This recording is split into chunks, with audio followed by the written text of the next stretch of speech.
Gratitude is indeed a must. We give thanks for the day. We give thanks for the opportunity. I give thanks for the opportunity to have conversations professionally with you. Yeah.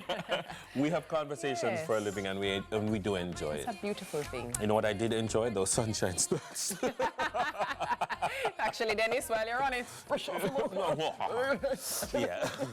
No, it was a nice show. Yeah, it was. It was a very nice nice show. vibe. It was a nice vibe. Big up to all the guests who passed through and contributed. Miss Pearly Grandson out there in Jerk City in Florida. Yeah, what's a good show? What's a good show? All right, our Sunrise Community Challenge continues. This week, you'll be tasked to guess the CVM original show. Each day, we'll share a blurred image. Oh, there goes the blur again.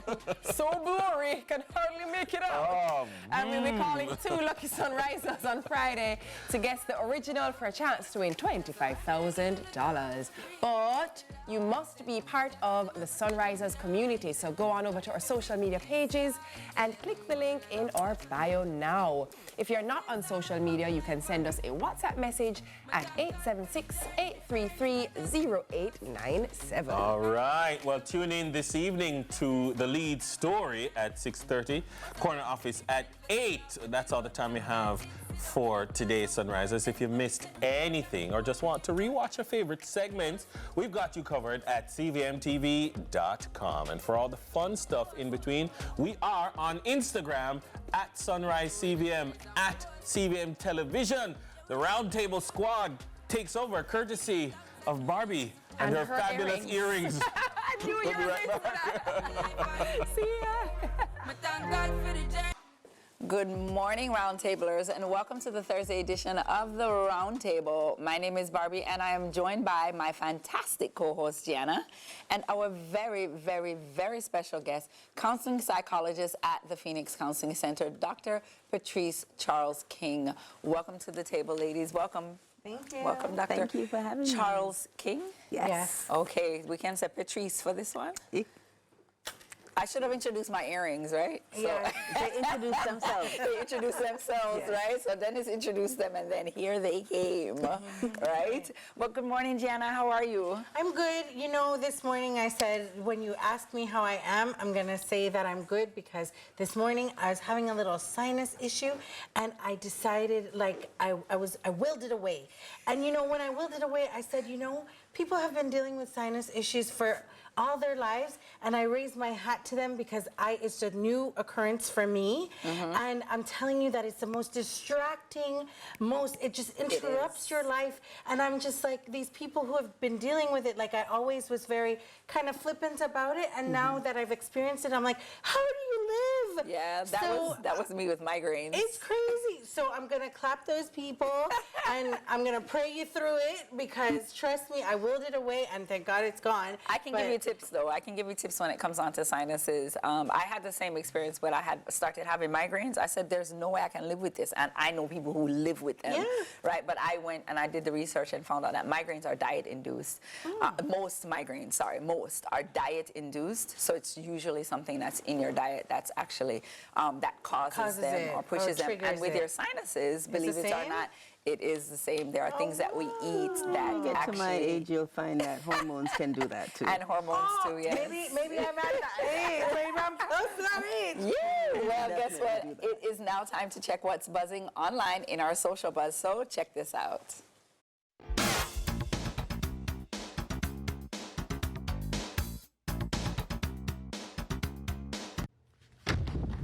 So you just lay down in here from morning. Just exist. You just lay down in here from morning. Watch out, look here.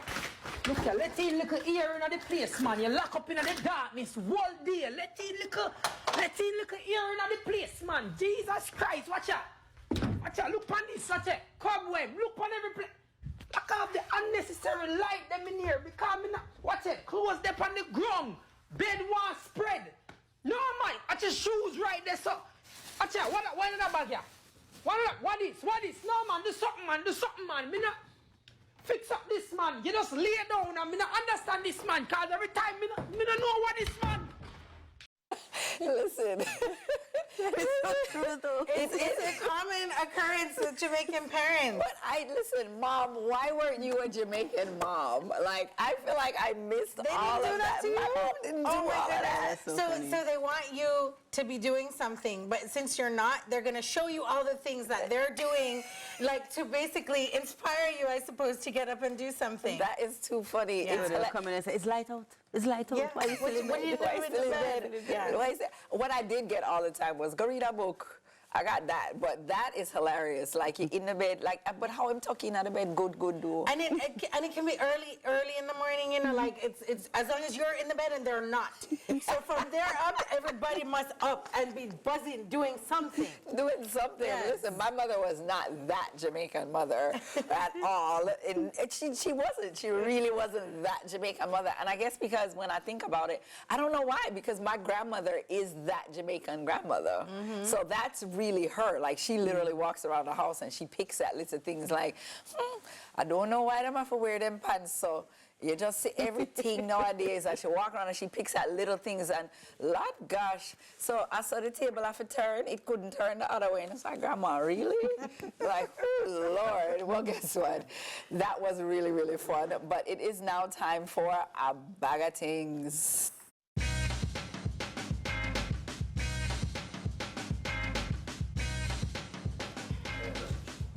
So it's about time we just call this segment my segment, Gianna's segment, because it's bag of tings and I brought a bag of tings. So Barbie is already itching over here. So I wanted to talk about pins, pin collecting. So this is my pin trading backpack. So I'm a collector, I'm a trader, I'm all those things.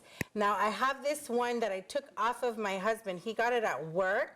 And I took it because May is Mental Health Month. Yes. And this is, the color for mental health is green, but also this butterfly has like the ribbon in it to show for the mental health. And I thought, what a great way to wear it. And he says there's all the buzz every time he wears it. He wears it every single day now because it's like a conversation starter.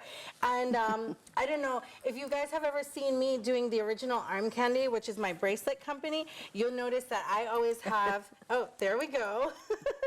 I always have on like an apron, like I'm making the candies, and I always put pins all over the apron. And people always come up to me talking about where did you get those pins, and they want to look at the little pins, and it's such a great like icebreaker. So I have these pins, right, that I take, right? Oh, can you see? Let me, oh, there I you go. can see. Oh, my goodness. So they're different characters and stuff. This is mostly Disney. This is actually all Disney, but you know, I collect from all the different places. But what's good about it is that you can, let me see, yeah. You can trade them with people and you can sell them. I used to sell them and make buco dollars. Can you trade them with me? I'll trade you what You I don't pins? have. No. No, you have to trade pins. So yes, but if you see something you like and someone else sees something they like, and you can talk about the pin, the history of the pin, and all of that. You can also get pins for achievements and competitions and stuff like that. That is so cool. And it makes it more sought after because, like, if that person didn't win the competition or wasn't in the competition, they wouldn't have access to that pin. So then it makes it more valuable, and you know, so it's a real nice. It's a little culture, a pin collecting, trading culture, and I'm like totally for. I love that stuff. I love that stuff.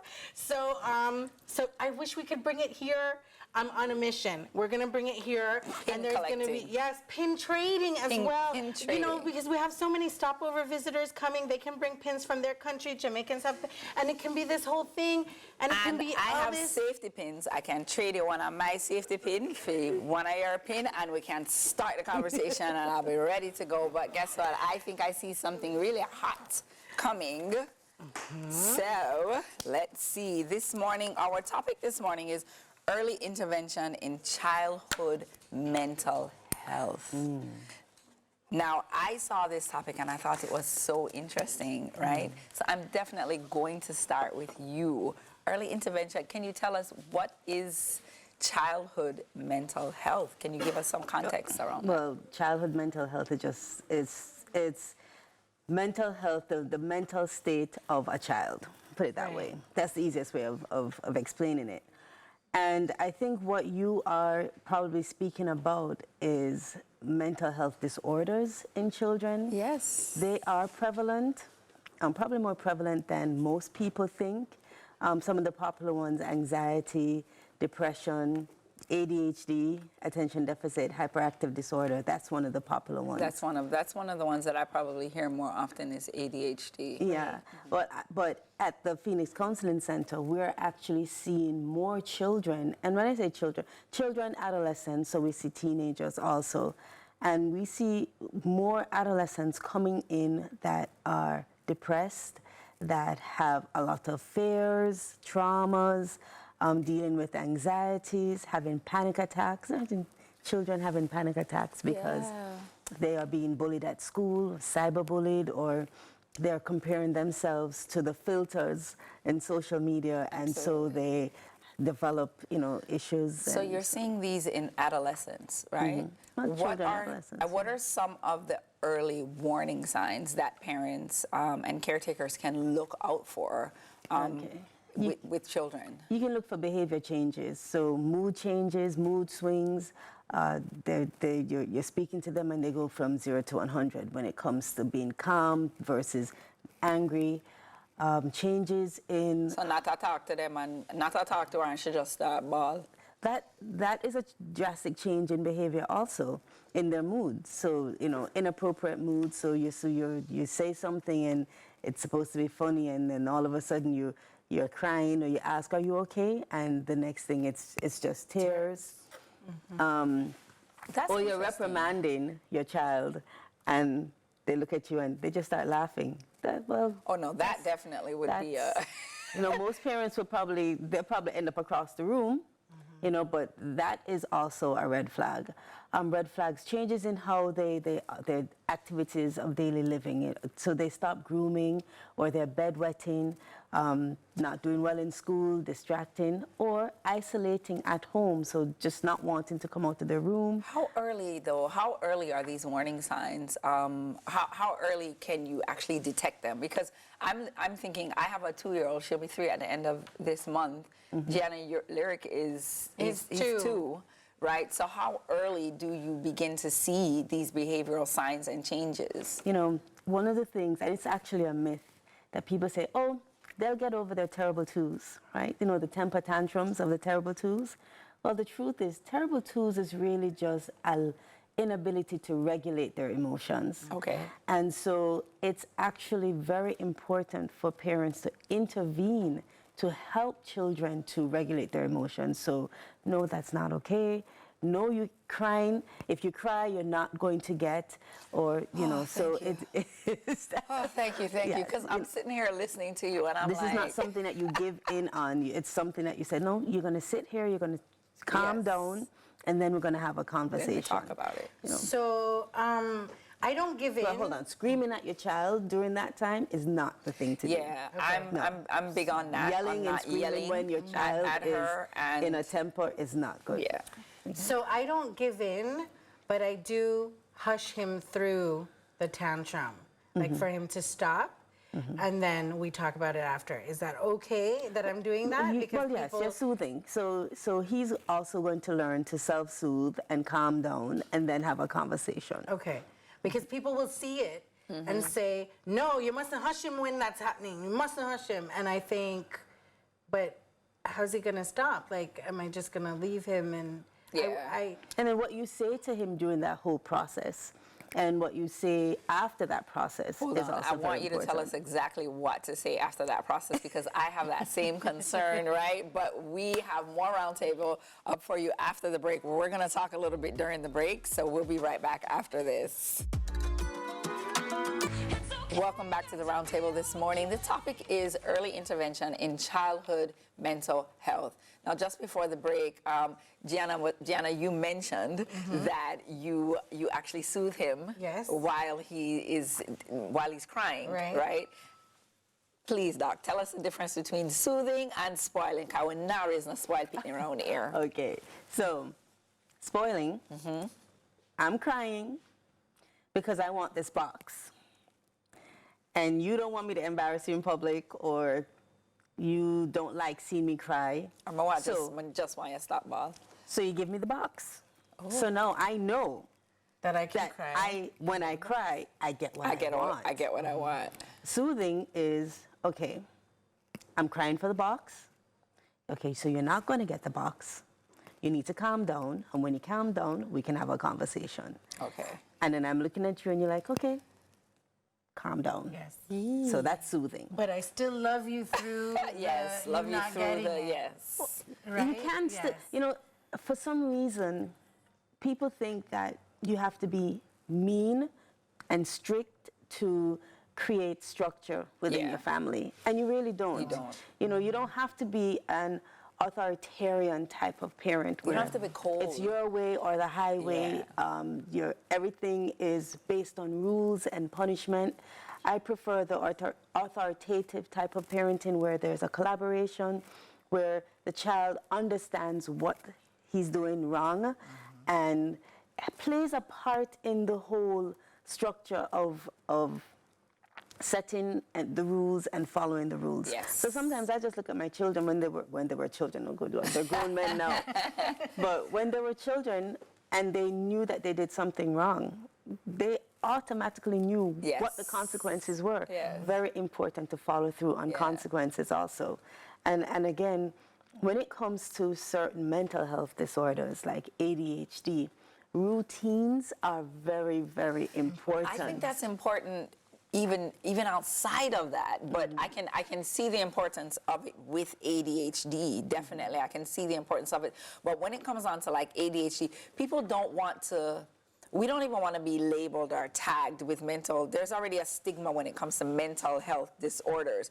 So can we talk about some of the stigmas for children, where children are concerned, why we would not want to identify these disorders or identify these issues with them when they're really, really young?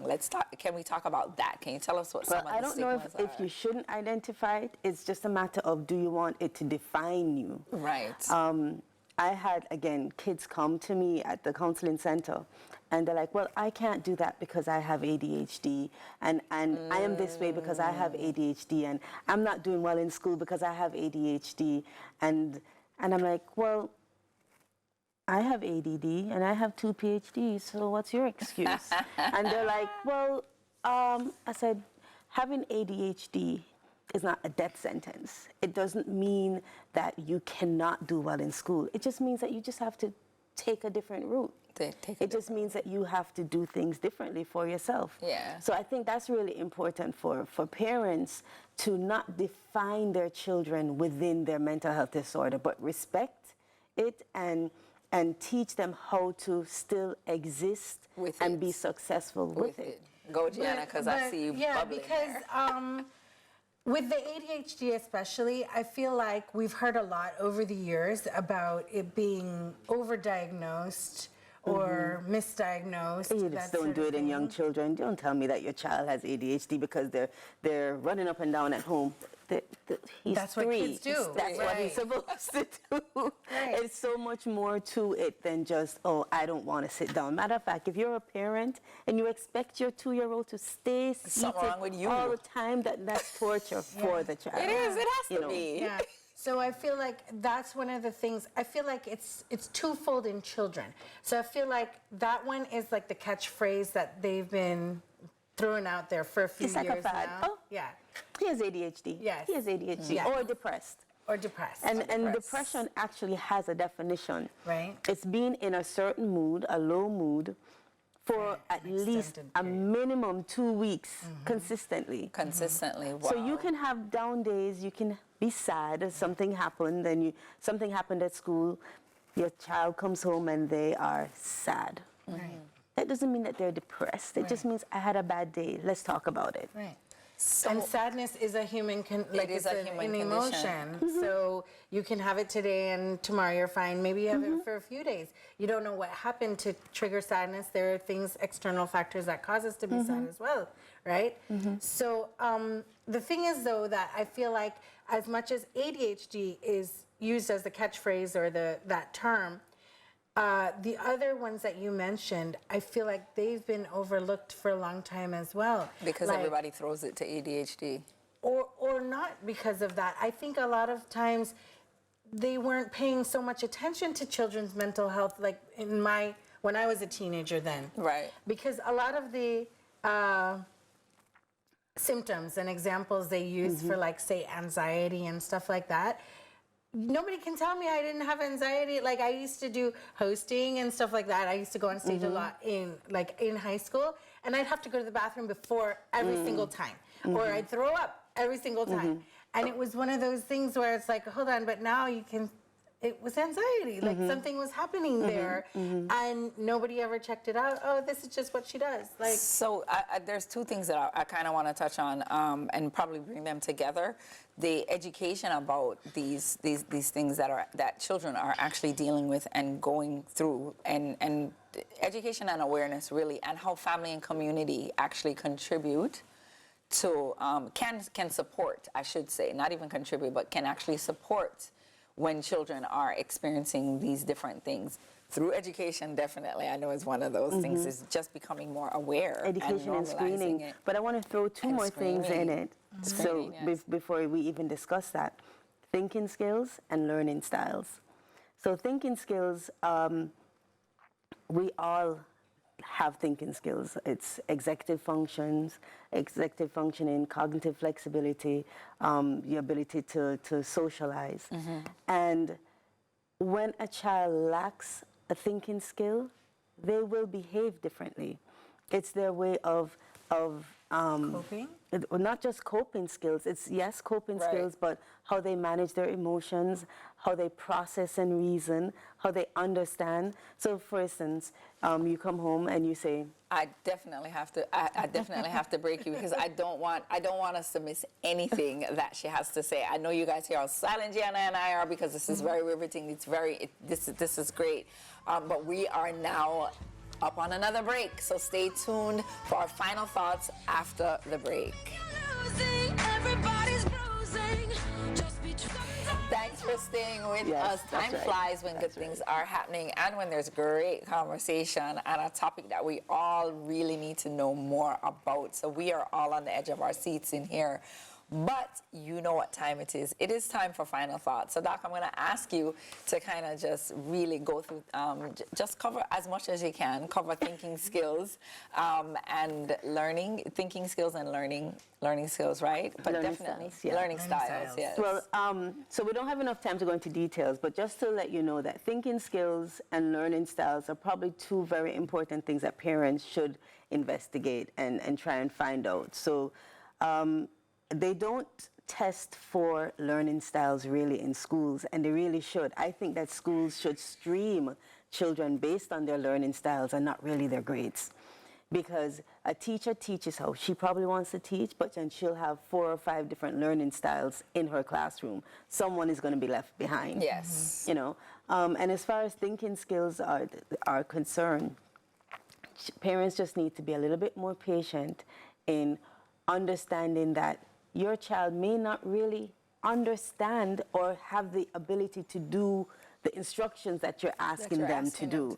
You know, sequencing or understanding gray areas versus just being black and white. Hindsight, you know, why would you do something like that? You didn't think about what you were doing? Well, actually, no, because I can't. I wasn't mature enough to think about what I was doing. So I just think just having a little better understanding of what your child is going through as a child is, you know, one of the things that parents should look into, especially when it comes to nurturing their mental health. Great, Gianna. I know, but just give us your final thoughts on this one. So thank you so much for being here. That's the first thing. Yeah. But for my final thought, I really think what I heard a lot of is more learning your child and trying to understand who they are in order to assist with their mental health being great and developing, and for them to develop properly, right? So that they won't need too much counseling, but if they do, we go to you. You can come to me. Yes. Definitely. For me, I would say my final thought is I have always been an advocate for not just adults are not just here to teach children, but that we learn from them also. So I think it's very important to pay attention to them. As you said, Doc, I think it's very important to pay attention to them so that you can understand them better and so that they also can understand you better. Mental health, listen, mental health is something, it's real. And it's something that we all experience and that we all need to pay attention to, including kids, right? They're resilient, but they are humans and developing as they go along. So that is a wrap for the Thursday edition of the Roundtable. Please enjoy the rest of your day, guys. And as you go forward into the world, remember, be good and be on purpose. Go on with it, go on with it. Yo, Izzy, are you kidding me? To us, yeah. So we are coming here with a force, yeah. Blessings we are reaping, we coursing on full. Oh, we not rise and boast.